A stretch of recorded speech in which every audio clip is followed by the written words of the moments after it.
Assalamualaikum warahmatullahi wabarakatuh. Anak-anak kelas 5 yang Pak Supri sayangi, semoga kalian semua tetap dalam kesehatan lindungan Allah Subhanahu wa taala.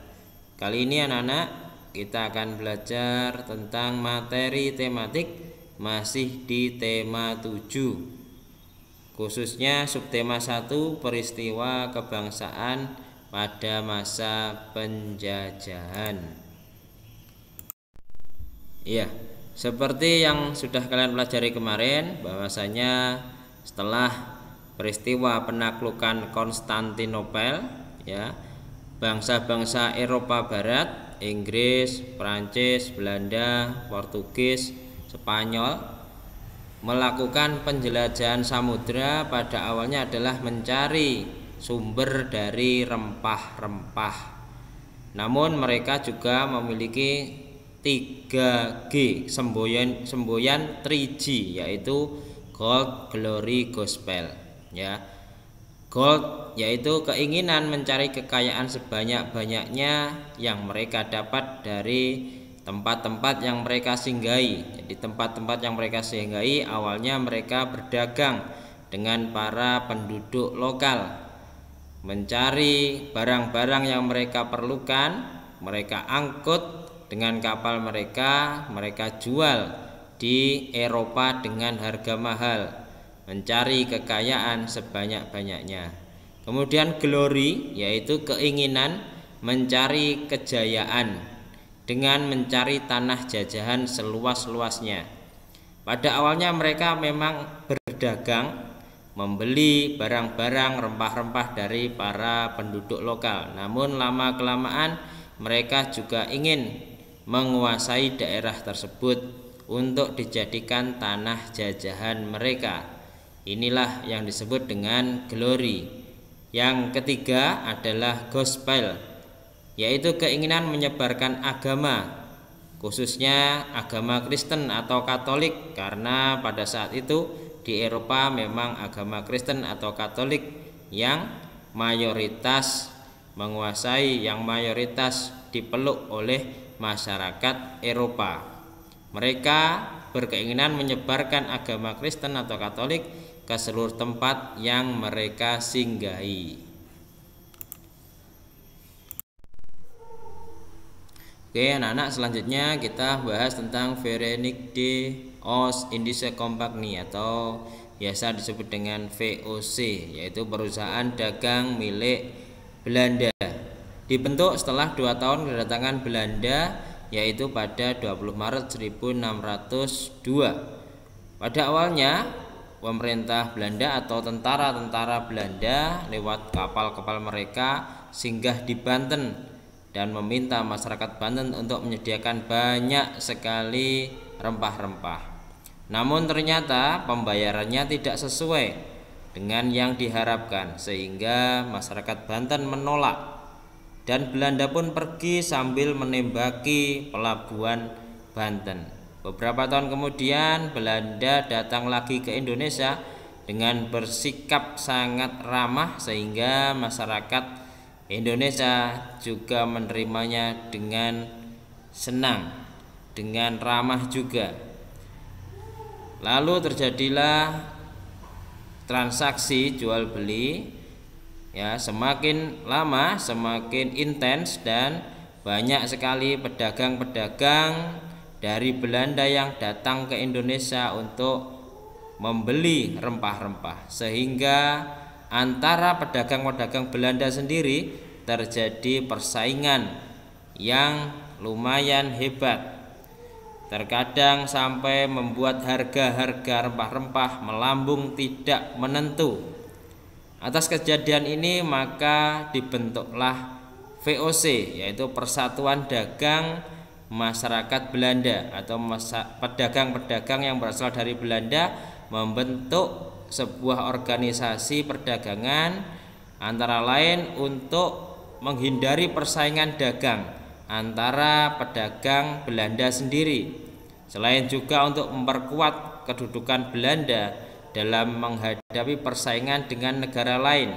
Karena kita tahu yang melakukan penjelajahan samudra tidak hanya Belanda, namun juga ada Inggris, Spanyol, Portugis ya, yang juga mencari sumber rempah-rempah dan melakukan persaingan perdagangan dengan mereka.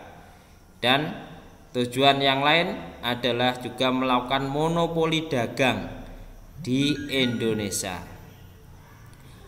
Lama-kelamaan VOC berkembang semakin kuat, namun ternyata di dalam organisasi VOC terjadi banyak sekali korupsi. Pegawai-pegawainya banyak yang korupsi. Para pegawai VOC melakukan perdagangan gelap, jadi tidak resmi.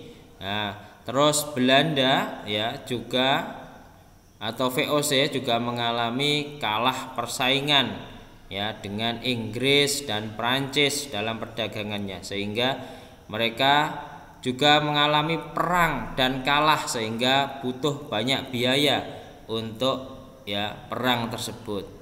Akhirnya karena diambang kebangkrutan, maka VOC dibubarkan pada 31 Desember 1799. Nah, terus bagaimana setelah ini? Nah, ternyata setelah VOC dibubarkan, maka segala sesuatu yang sudah berjalan di Indonesia yang awalnya dikendalikan oleh VOC dilimpahkan, diambil alih sepenuhnya langsung oleh kerajaan Belanda.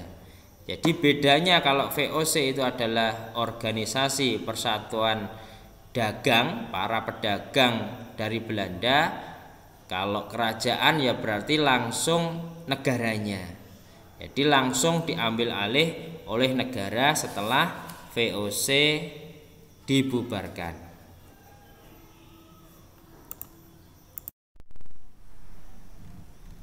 Oke anak-anak, ada tugas untuk kalian ya. Yang pertama, sebutkan 5 tokoh bangsa Belanda dan perannya dalam kolonialisasi di Indonesia. Jadi tuliskan namanya, bangsa Belanda siapa dan perannya sebagai apa dalam proses dalam kolonialisasi di Indonesia.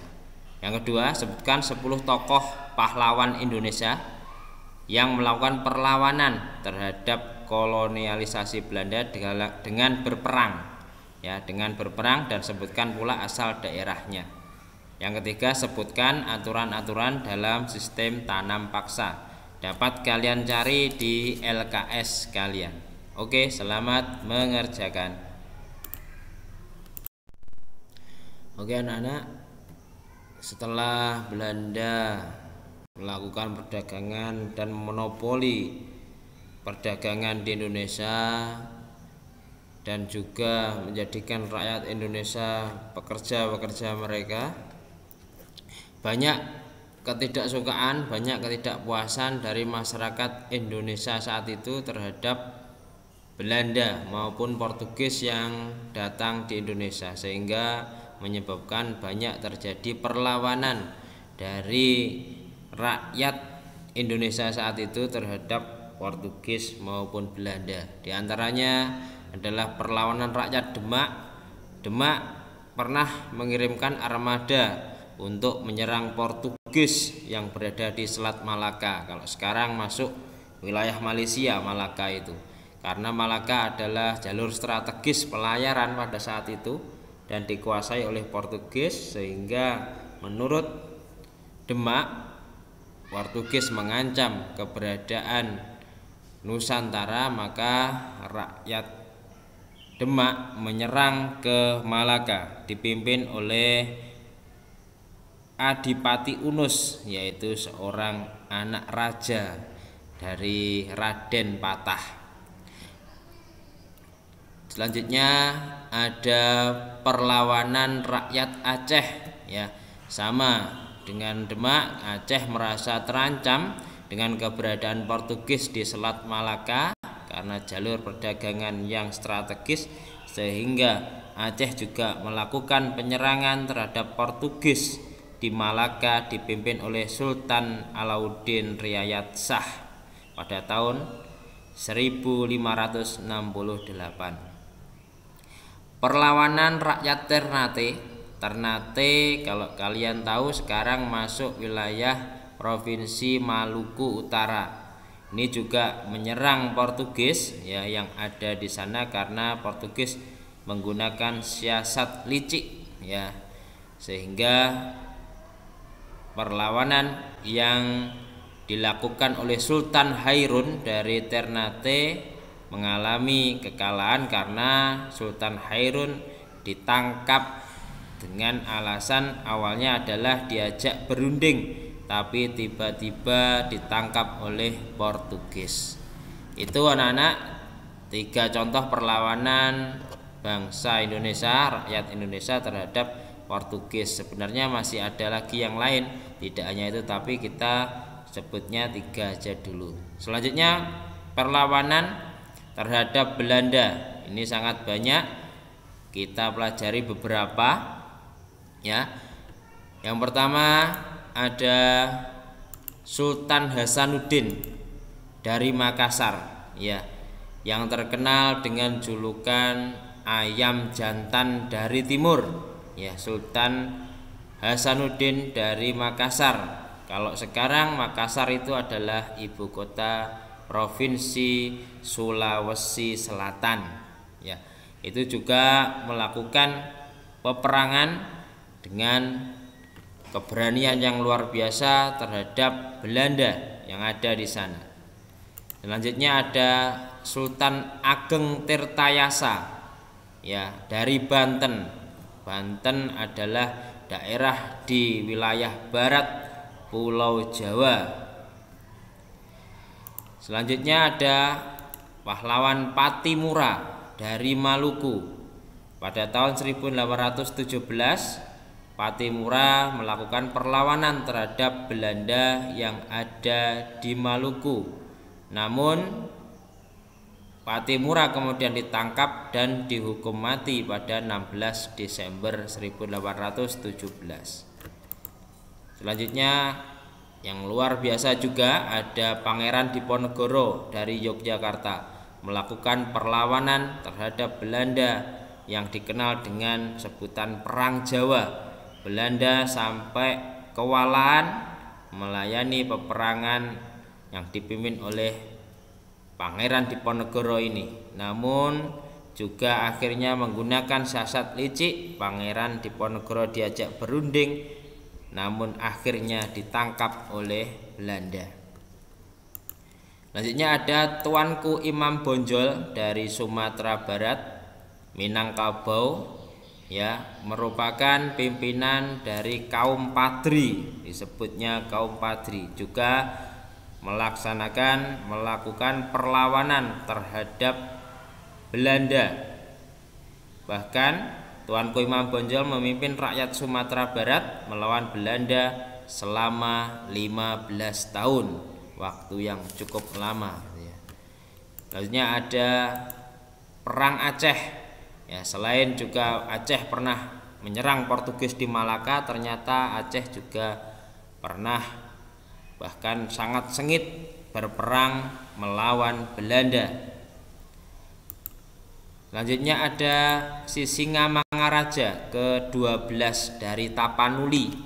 Tapanuli itu adalah daerah di Provinsi Sumatera Utara. Oke.